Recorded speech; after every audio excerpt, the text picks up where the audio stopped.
sais en effet à quel prix j'ai été délivré de l'inutile manière de vivre que mes ancêtres m'avaient transmise. Ce ne fut pas au moyen d'objets qui perdent leur valeur, comme l'argent ou l'or. J'ai été délivré par le sacrifice précieux du Christ, qui a été comme un agneau sans défaut et sans tache. Le Christ avait été choisi par Dieu avant la fondation du monde. Il a été manifesté pour mon bien à ces temps qui sont les derniers. C'est pourquoi, par le sacrifice de Jésus-Christ à la croix, je ne suis plus sous la malédiction. J'en suis sorti pour entrer dans la bénédiction d'Abraham que Dieu bénit en toutes choses. Notre prière. Tendre Père, ne nous délaisse pas, ne nous abandonne pas. Sois avec nous comme tu as été avec Moïse. Exauce-nous comme tu as exaucé Moïse, afin que l'ignorance ne nous résiste pas tant que nous vivrons, ou du moins, nous n'aidions pas l'ignorance à nous résister tant que nous vivrons. Bonjour.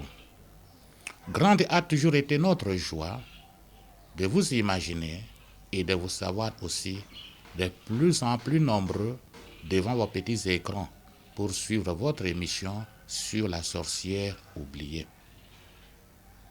Depuis le début de cette émission, il y a bientôt 12 ans, vos multiples questions, les textos remarques, orientations ont permis que cette émission ait sa longévité et puisse s'amender, puisse s'améliorer. Si au début, nous avons été incompris, beaucoup de gens posaient la question de savoir les objectifs que nous étions en train de poursuivre. À force d'insister, aujourd'hui, nous pouvons dire que c'est parmi les émissions qui mettent notre peuple vraiment en confiance. C'est-à-dire, nous sommes écoutés de tout le monde. Et c'est ça même le motif de notre fierté, de savoir que nous sommes écoutés de toutes les extrémités. Nous sommes écoutés par la vieillesse, par la jeunesse et même par les âges intermédiaires. Toutes les autres questions relatives à ceci ou cela, surtout lorsque ça sort du cadre de cette émission, nous n'avons pas répondu et souvent nous avons dit ce n'est pas de la compétence de cette émission. La fois passée, nous étions en train de parler sur la puissance de Dieu. Quelle est envers nous qui croyons l'infinie grandeur de la puissance de Dieu se manifestant à toute efficacité par la veine de sa force. Effectivement, parmi les vivants, les hommes, les femmes sont à la recherche de la puissance. Ils doivent être des hommes puissants, des femmes puissantes. Mais alors, on se trompe. Au lieu d'aller chercher la véritable puissance auprès de celui qui est la source de la puissance, on va du côté de l'ennemi. Et nous avons montré cela. Nous avons dit quoi? La puissance, c'est le travail sur unité de temps. Et dans le travail, il y a l'énergie. Et c'est là que nous avons commencé par montrer que dans cette énergie mécanique, que l'on peut aussi appeler l'énergie totale, c'est une combinaison, c'est une résultante de deux énergies à l'intérieur. La première, l'énergie dépendante de la position. À n'importe quel endroit que tu peux te retrouver à Kinshasa, sachez très bien que la position la plus élevée n'est pas occupée par le diable, n'est pas occupée par le démon, c'est occupé par l'Éternel notre Dieu. Mais Melchisédek l'avait bien compris et il avait dit ça à Abraham. Lorsque Abraham est allé, il a parlé d'un Dieu très haut. Dieu lui-même dit qu'il habite dans les hauteurs. Et nous avons dit, lors de cette émission-là, qu'il y avait plus ou moins 5 témoignages. Le témoignage des hommes et des dieux, le témoignage des anges, gloire à Dieu au plus haut dans les cieux, et paix sur la terre aux hommes qui l'aiment. Le témoignage des démons, que nous veux-tu, Jésus, fils de Dieu très haut, es-tu venu pour nous perdre? Le témoignage de Dieu lui-même, qu'il a habité dans les hauteurs, dans les lieux plus élevés. L'unique personne que Dieu a élevée à son niveau, c'est son fils Jésus-Christ à qui il a fait asseoir à sa droite. Donc, comme c'est une énergie qui dépend de la position, à cette hauteur-là, il n'y a pas, parmi les créatures, une créature qui aurait une position plus élevée que l'Éternel notre Dieu. Conséquence, l'énergie potentielle, du point de vue position, l'Éternel occupe la plus grande énergie. Et nous avons vu par rapport à la vitesse. Et nous avons dit quoi? Dieu, après avoir assigné les mouvements aux créatures, il s'est réservé les plus rapides. Et comme la vitesse dépend du carré, l'énergie due à la vitesse dépend du carré de la vitesse. Lorsque celle-ci, vous l'élevez au carré, le nombre devient de plus en plus grand. Et c'est ainsi que nous avions dit, les énergies mises ensemble ne pouvaient que donner 10 exposants alpha plus oméga. Les gens ont posé la question, mais alpha plus oméga, mais c'est lui qui l'a dit. Il est l'alpha, il est l'oméga. Comme pour dire, les chiffres qu'il y a à l'intérieur, moi, je ne suis pas capable de déterminer c'est exposant combien. C'est lui qui peut connaître, c'est Dieu lui-même. Pour montrer quoi? L'infinie grandeur de cette énergie, l'infinie grandeur de cette puissance. Et nous avions dit, nous allons commencer aujourd'hui à faire voir une autre dimension. Parce que quand vous regardez les deux énergies, il y a la dépendance par rapport à la vitesse, il y a aussi la dépendance à la position. Mais les deux énergies ont aussi une masse. Il est écrit dans la parole de Dieu. La parole de Dieu, entre guillemets, c'est vraiment une source d'inspiration. Elle inspire les scientifiques, elle inspire les philosophes, elle inspire les littéraires, elle inspire tous les domaines de la société aujourd'hui. C'est contenu dans cette écriture. Et alors il est dit, cette pierre angulaire que les maçons ont rejetée est devenue la principale d'angle. Mais la caractéristique de cette pierre, c'est quoi? Si tu tombes sur elle, tu es brisé. Mais si c'est elle qui tombe sur toi, tu es écrasé. En d'autres termes, à cause du poids de cette pierre, à cause de la masse qui est à l'intérieur. Et alors, dans le livre d'Ésaïe, l'Éternel lui-même va dire, à qui pouvez-vous me comparer, moi l'incomparable? Avec qui me mettre en balance pour établir une quelconque ressemblance?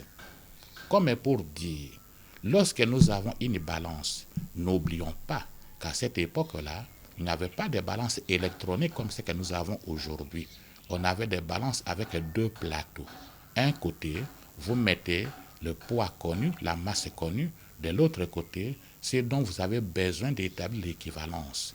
Par exemple, quelqu'un veut acheter la viande, que ce soit la viande de bœuf, que ce soit la viande de porc, que ce soit le kilo de tomates ou le kilo de pommes de terre. Alors j'ai besoin de 2 kilos.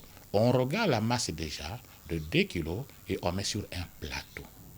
Et sur l'autre, on essaye de mettre au fur et à mesure ce dont on a besoin jusqu'à établir une équivalence, une ressemblance. C'est-à-dire, lorsque les plateaux se mettent, les deux plateaux sont en une ligne horizontale. Et alors, c'est à cette illusion-là, à cette illusion que l'océan fait référence. Si lui se met sur un plateau, prenez la terre et ses habitants, mettez les océans, ça ne va pas se soulever. Ils vont peser moins que l'Éternel. Prenez les cieux, prenez la terre, mettez sur l'autre plateau, ça ne va pas peser plus que l'Éternel. La terre, n'oublions pas, qu'elle est toute petite comparée au soleil, et les scientifiques évaluent que le soleil est 1000 fois, 3000 fois beaucoup plus grand que la terre. Même si vous mettez le soleil, vous mettez les planètes, vous mettez les étoiles, ça ne va pas peser plus grand que l'Éternel notre Dieu.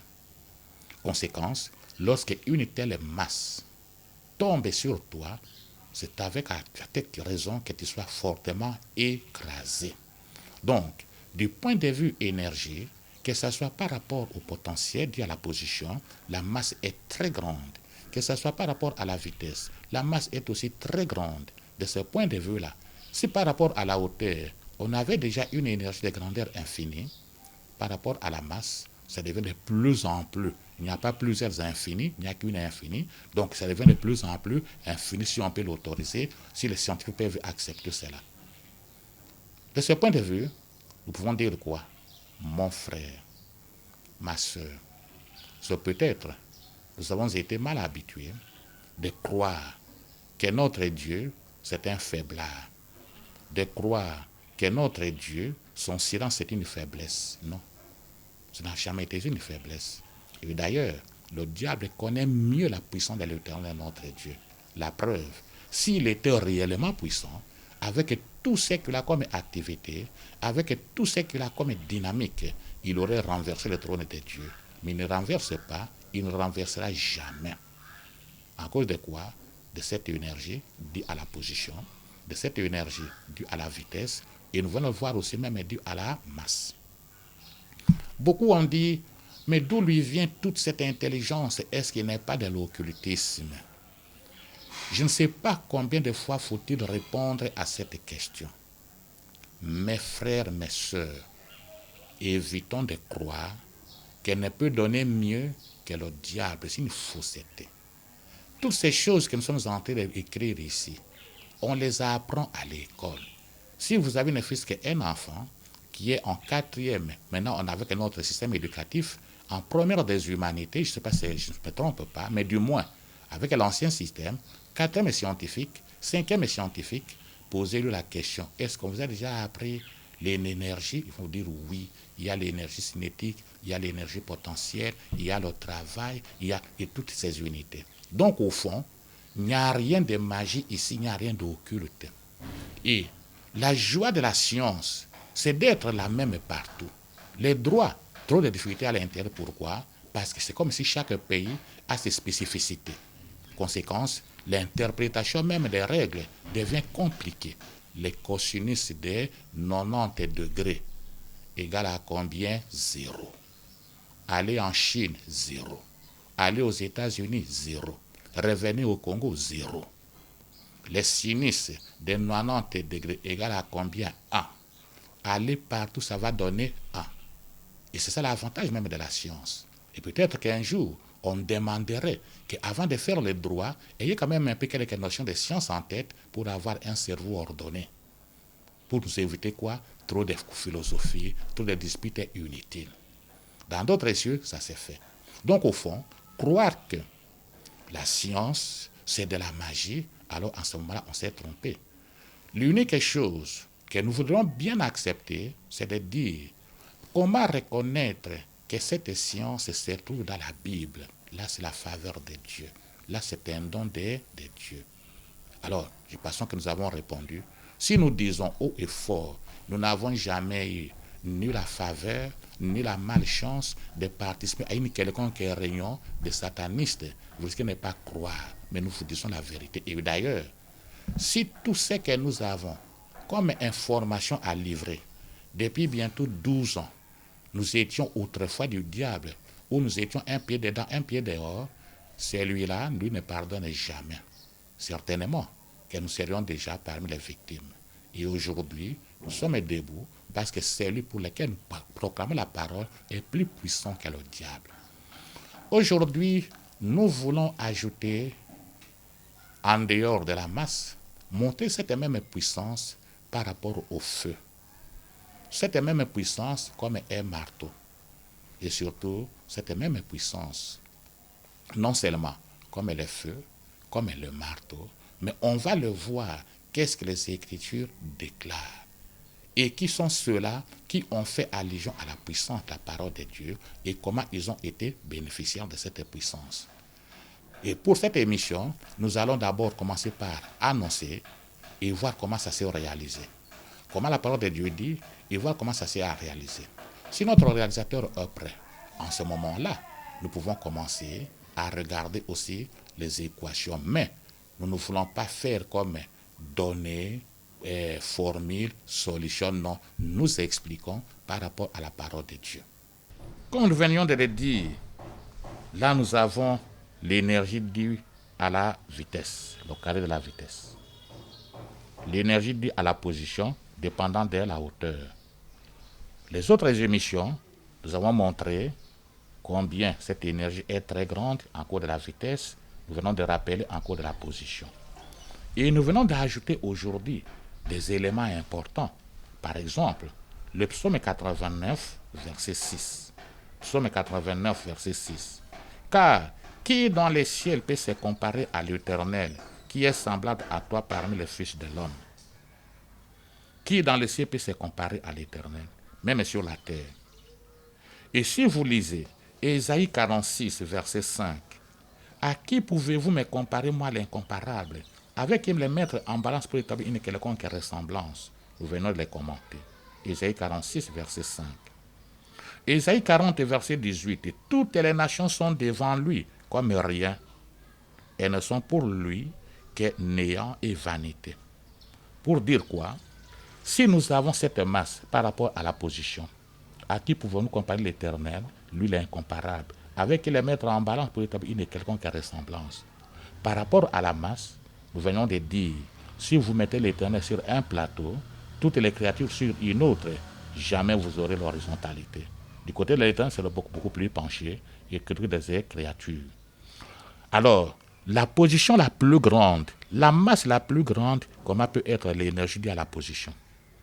La vitesse la plus grande, la masse la plus grande, comment peut être l'énergie liée à la vitesse?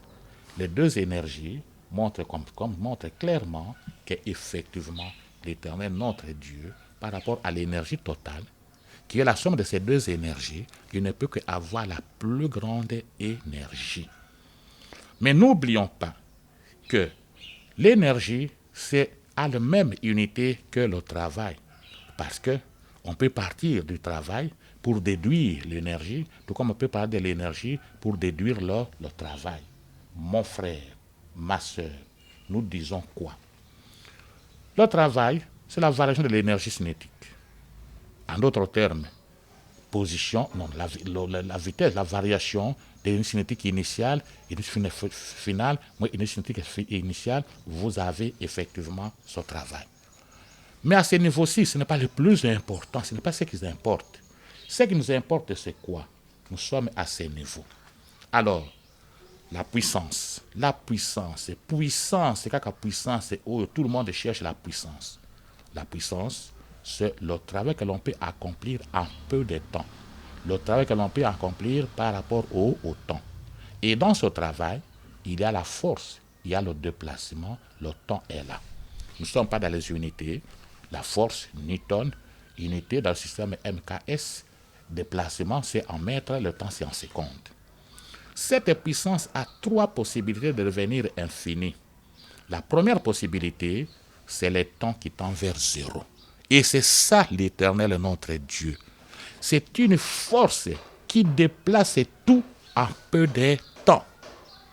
Sous les cieux, il n'y a pas quelqu'un d'autre dont la puissance serait proche de l'Éternel, notre Dieu. Il n'y en a pas.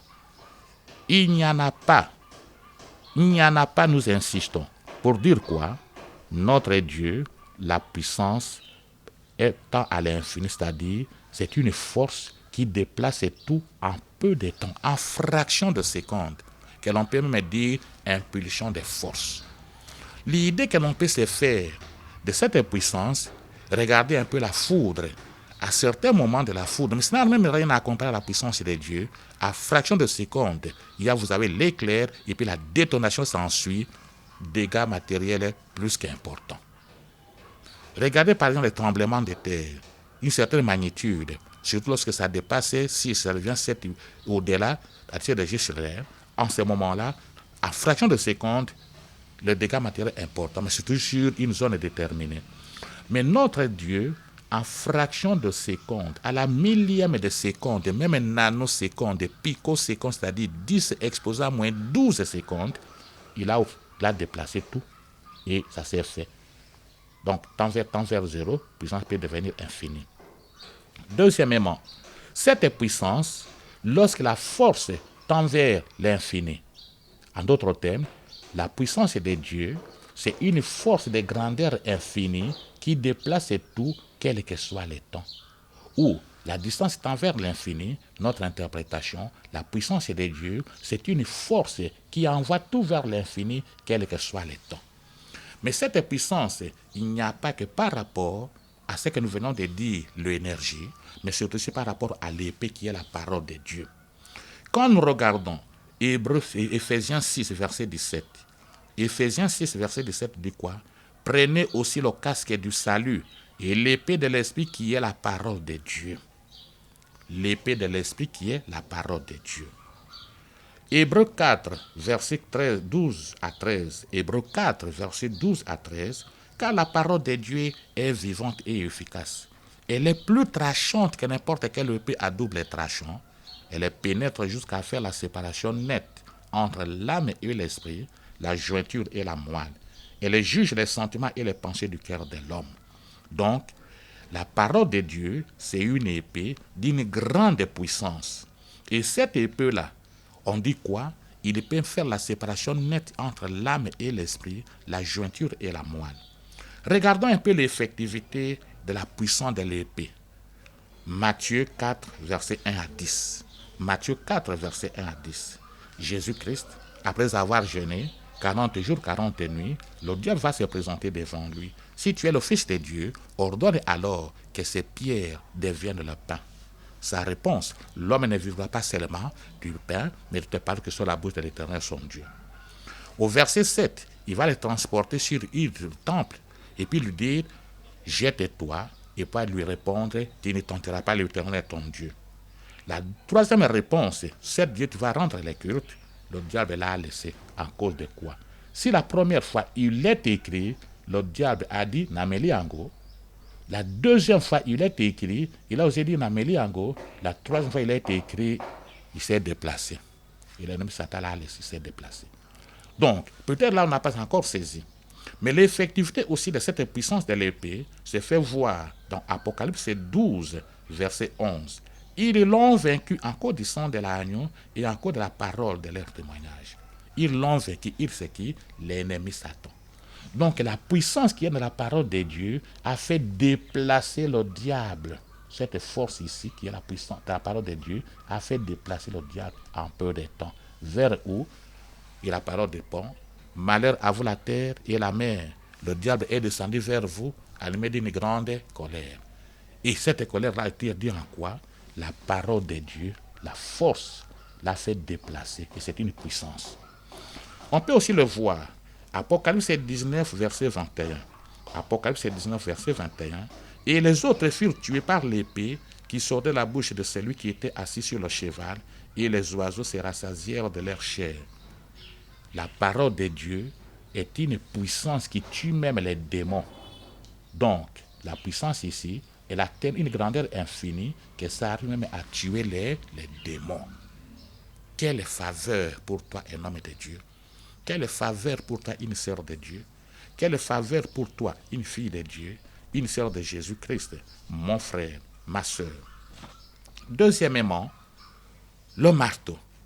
On a commencé par la masse, par l'épée, maintenant le marteau. Alors ça devient troisièmement, le marteau. Le marteau, la parole de Dieu, c'est un marteau très puissant. Et ce marteau brise même les rocs les plus durs. Il est écrit où? Dans Jérémie 23, verset 29b. Ma parole n'est-elle pas comme un marteau qui brise les rocs? La parole de Dieu, c'est un marteau dont la puissance brise et déplace même les rocs en peu de temps.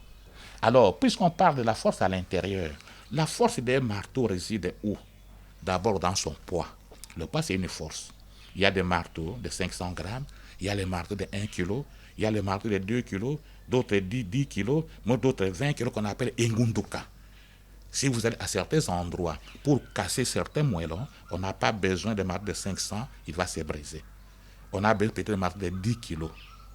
Et alors, comme ils s'appellent Engunduka, alors ce marteau arrive à briser. Mais seulement, le marteau de Dieu, la masse, nous venons de voir que c'est la masse d'une grandeur infinie.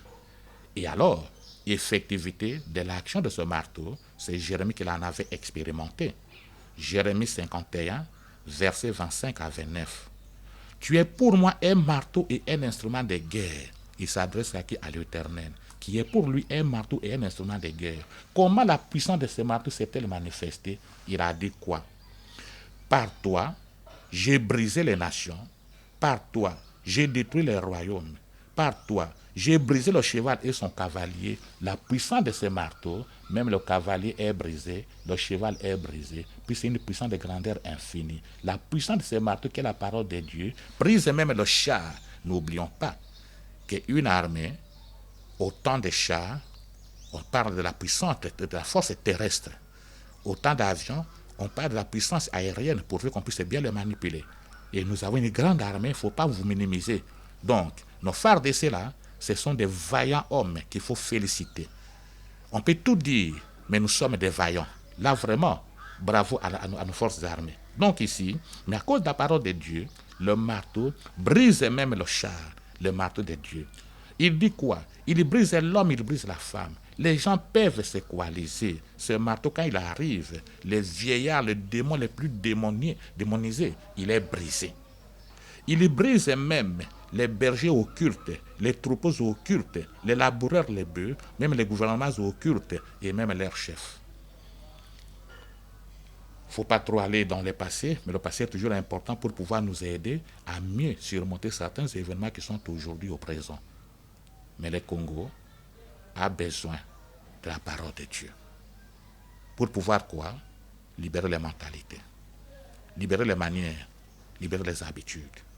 Donc, la puissance de la parole de Dieu par rapport, nous avons vu, par rapport aux énergies, bien compris, par rapport au feu, nous venons de voir, par rapport à la parole qui est aussi le marteau, nous sommes en train d'en parler.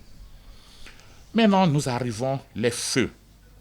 Surtout là, c'est vraiment à expérimenter.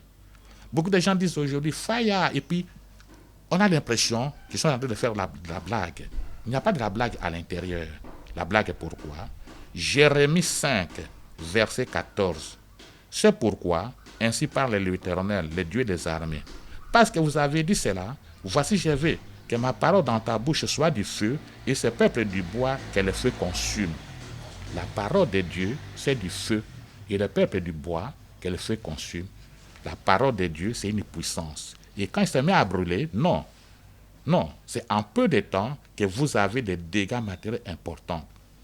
Jérémie 23, verset 29, on a parlé B, ma part n'est-elle pas comme un feu, dit l'Éternel. Mais alors, regardons maintenant l'effectivité de la puissance de la parole de Dieu. L'effectivité, c'est 1 Roi 18, verset 30 à 38. Démonstration des feux. Au moment de la présentation d'offrande, nous sommes au temps du roi Akab. Jézabel fait exterminer le prophète de Dieu, et il est resté seul. Au moment de la présentation de l'offrande, voici ce qui arrive. Alors, Élie va dire quoi? Bon, comme les prophètes de Baal, vous êtes nombreux, c'est vous qui commencez. Et on criait, pas grand-chose. Mais lui, après avoir rétabli l'autel, avec les 12 épées qui ne signifiaient que les 12 tribus d'Israël, il va dire quoi? Éternel est Dieu d'Abraham, Éternel est Dieu d'Isaac, Éternel est Dieu d'Israël, que l'on sache aujourd'hui que c'est toi qui es Dieu en Israël. Réponds-moi, mon frère, ma soeur. Le feu de l'Éternel tomba, il consuma l'holocauste, le bois, les pierres et la terre, et il absorba l'eau qui était dans les fossés. Le feu de l'Éternel. Nous savons chez nous, pour vous faire l'image vraie, en cause de cette énergie infinie, nous savons chez nous, en cause de cette puissance infinie, nous savons chez nous, lorsque par exemple, on veut le jour du mariage, coutumier ou religieux, les mamans sont en train de s'affairer. Souvent, ils prennent les moellons, ils les mettent en trois, en tout cas, bon, entre les espaces entre les moellons, on met le bois. Et ce bois s'allume, fait cuire les aliments, mais les moellons ne sont même pas concernés.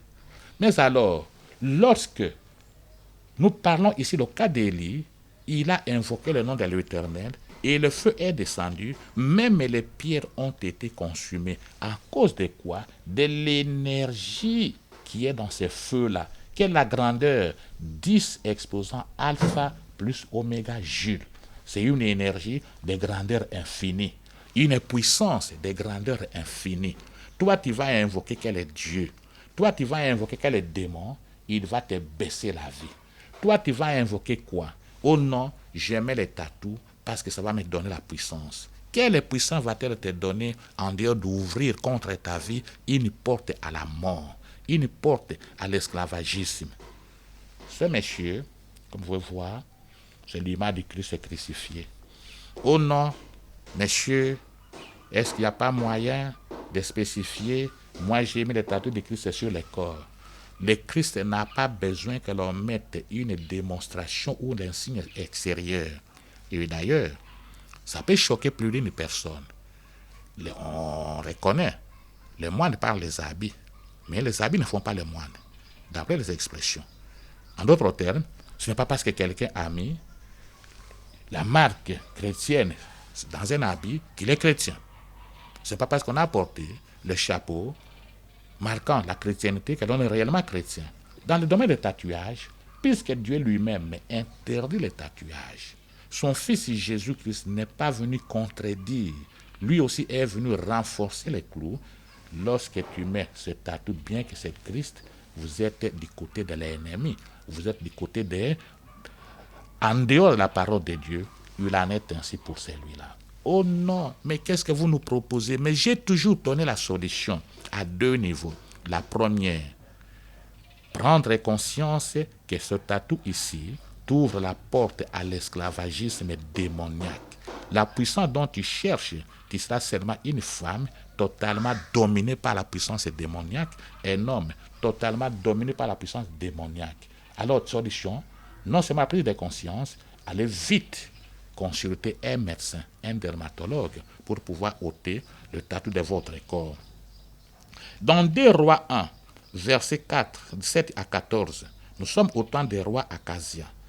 Après la mort d'Akab, et voici alors, Akazia est tombé, et il va envoyer ses serviteurs pour aller consulter Belzéboul, le dieu d'Écron. L'Éternel va dire à Élie, regarde ce que le roi de Samarie vient de faire. Dis-lui, est-ce qu'il n'y a pas en Israël les dieux un dieu pour aller consulter les dieux des étrangers? Est-ce qu'il n'y a pas un dieu pour aller consulter les dieux des Égyptiens? Ça, c'est la croix égyptienne. Et quand tu vas consulter ces dieux ici, sache très bien que ce Dieu s'est battu avec l'Éternel, notre Dieu, et il a été vaincu dans les eaux de la mer Rouge. Et comment? Avec le sang de l'agneau, le sang de Jésus-Christ, mieux que la mer Rouge. L'Éternel peut te faire triompher aujourd'hui contre les ennemis. Le plus grand ennemi, ce n'est pas un frère initiaire, c'est le diable et ses démons. Donc, lorsque vous allez consulter ces dieux, ici, sachez très bien que vous n'allez pas vivre. C'est ce que la parole de Dieu dit. Il va vous apporter quoi? La mort. Parce que ces dieux ne sont utiles à personne, ces dieux ici. Beaucoup de gens dans notre pays sont allés en Égypte au puits de chercher le pouvoir, la puissance. Au puits d'Égypte, ça ne sert à rien. Abandonnez cette puissance-là, abandonnez ce pouvoir. Vous allez constater, revenez à l'Éternel, vous aurez la paix. Et alors le roi Akazia va envoyer, lorsque les serviteurs vont retourner pour dire, ô majesté, nous avons rencontré un homme qui nous a demandé de retourner te dire que tu ne vas pas guérir ce dont tu souffres.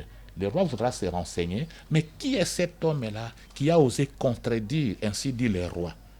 Non, il était vêtu de poils et puis avec ceinture à la tête. Non, ça doit être Élie. Alors le roi, dans sa colère, va dépêcher un homme de 50 avec 50 hommes pour l'arrêter.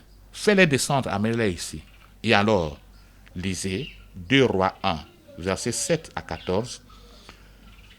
Oh, homme de Dieu, ainsi dit le roi, hâte-toi à descendre. Et il dit quoi? Si je suis un homme de Dieu, que les feux descendent du ciel et te consument, toi et tes 50 hommes. Le feu est descendu du ciel.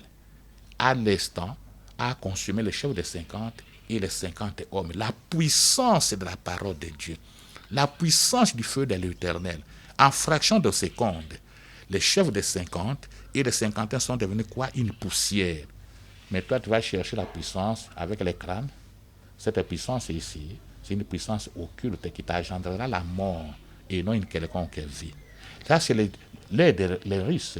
Et quand vous regardez, il y a une croix, et puis il y a un serpent, et voici la tête du serpent, il y a les venin ici. Et voici l'ange des ténèbres qui est derrière. Donc c'est celle-ci, ou bien celui-ci qui est derrière, qui trône sur ce tatou. Mon frère, ma soeur, on a besoin de la puissance. Mais nous venons de dire que la véritable puissance, la grandeur de la puissance infinie, ce n'est pas le diable qui le détiendrait. Jamais il va le détenir. C'est l'Éternel notre Dieu. Veux-tu être puissant? Veux-tu être aimé? Veux-tu être respecté? Appuie-toi auprès de l'Éternel. Appuie-toi. Mon frère, ma soeur, les rois Akazia. Pour la deuxième fois, va envoyer de nouveau un nombre de 50 et la cinquantaine. Parce que le premier groupe n'est plus rentré, sont devenus quoi? Poussière, absorbés, consumés par le feu. Et cela va le dire, ainsi dit Acasia, hâte-toi de descendre. Et il lui de répondre, si je suis un homme de Dieu, que le feu descende du ciel et te consume. Et le feu descend pour la deuxième fois pour lui consumer, lui et les 50 hommes, pour la deuxième fois. Mon ami, mon frère, Dieu n'est pas un homme pour mentir. Cette puissance ici, regarde les yeux, regarde les dents. Il y a quelqu'un qui avait chanté Bondoki. Salité. Regarde les yeux, regarde les dents. Ce que tu as mis là-bas, il va t'apporter aucune puissance. Regarde son regard. Regarde. Il regarde vers qui? Ce n'est pas vers ta vie, moins encore vers son maître. Et c'est de lui qui va recevoir les ordres pour te détruire. La véritable puissance que tu cherches, ce n'est pas auprès de l'ennemi Satan que tu vas l'obtenir. Quelqu'un m'a dit, vous parlez trop du diable, est-ce que vous connaissez sa puissance? Bon, je sais qu'il est puissant, mais de loin moins puissant que Jésus-Christ. Mille millions de mille fois moins puissant que Jésus-Christ. Ça au moins c'est la vérité. Oh non, est-ce que vous savez bientôt, on va arrêter votre Christ et l'enchaîner? Illusion. C'est vraiment un cauchemar. Si le nom de Jésus-Christ, le nom seulement prononcé, la puissance qui est à l'intérieur de ces noms, a fait arrêter le diable plusieurs fois ses rayons, que ce soit au niveau des déserts de ci, sous désert de cela, à combien plus forte raison, lui-même le Christ, devant lui c'est un feu dévorant, et d'une puissance infinie. Derrière c'est une flamme brûlante, d'une puissance infinie. Sa parole tue les démons, lui-même il vous tue. Vous allez l'arrêter comment? Mon frère, ma soeur, le roi Akaz ne s'était pas fatigué. Pour la troisième fois, il va aussi envoyer un chef de 50 et la cinquantaine. Au moins celui-là est allé de manière humble. Que ma vie soit précieuse entre tes mains, homme de Dieu. Et la vie de ceux qui m'accompagnent soit précieuse entre tes mains. Et l'ange de l'Éternel va dire à qui? À Élie, descends avec eux. Le roi Acasia ne te fera rien. Il est descendu avec eux. Et alors, il a dit au roi, est-ce qu'il n'y a pas de Dieu en Israël pour que tu envoies les gens auprès de Dieu d'Écron? Belzéboul constitue Dieu d'Écron. Est-ce qu'il n'y a pas l'éternel Dieu pour que tu envoies, pour que tu donnes ta vie à ce genre de dieux? Qui sont-ils? Pourquoi est-ce toujours la mort? Pourquoi ne peuvent-ils pas donner la vie? Même ceux-là qui ont dit, écoutez, vous savez que dans cette vie, il faut quand même un peu élargir la connaissance. Pour élargir la connaissance, il faut faire partie d'un tel cercle. Posez-leur la question, 2-3 jours plus tard, 2-3 ans après, qu'est-ce qu'ils sont devenus? Esclaves. Ils disent, si je l'avais su au départ, ce sont des pièges. Mais alors, la puissance, la véritable puissance, ce n'est pas par rapport à ce que le diable va te dire. Décime toute ta famille, décime ta maison, pose des actes ignobles contre tes enfants, contre tes fils. Donne-nous tes fils, donne-nous tes filles. Toi, tu as mis ça. Tu connais la puissance des ténébreux qui est dans cette affaire. Et celui-ci n'a trouvé mieux que les tatous avec les pactes de Baal. Quelle est la vie? Une vie totalement et toujours victime d'une vie avec conflit et qui te tire dessus. Pour dire quoi? L'homme est à la recherche de la puissance, nous ne refusons pas. Et beaucoup de gens, encore de cette même puissance, sont allés tomber dans ce qu'on a appelé, il faut m'ouvrir l'œil. Et regardez bien qui est derrière. Regardez cet être-là. Et voici qu'est-ce qu'on a bien à l'intérieur. C'est comme un cristal.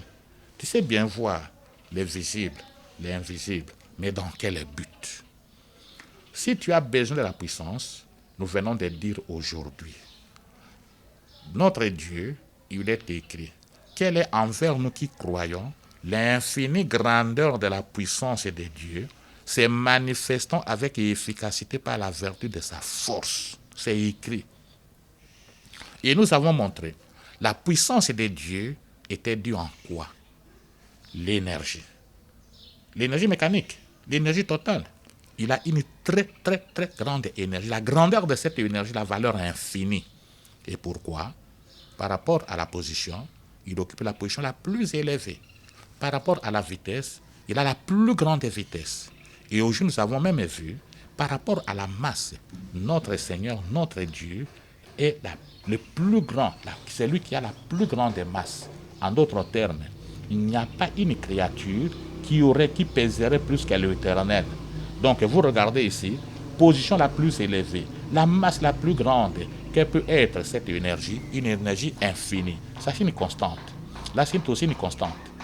Vitesse au carré, la plus grande vitesse. Mais quand vous la mettez au carré, la masse la plus grande, comment doit être l'énergie cinétique? Conséquence, que ce soit l'énergie cinétique, que ce soit l'énergie potentielle, liée à la position, les deux énergies ont une grandeur qui est comment? Une grandeur infinie.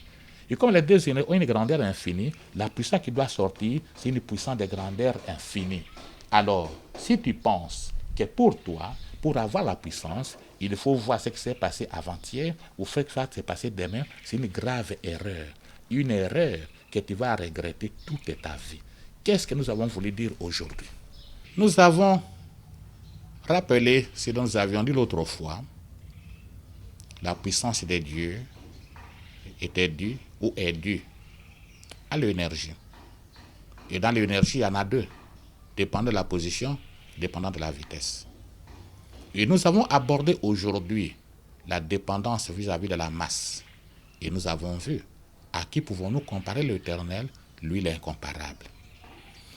La puissance de Dieu, c'est aussi la parole.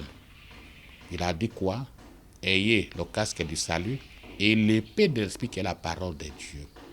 Et nous avons vu au niveau des Hébreux que la parole de Dieu est vivante et efficace, plus tranchante que n'importe quelle épée à double tranchant.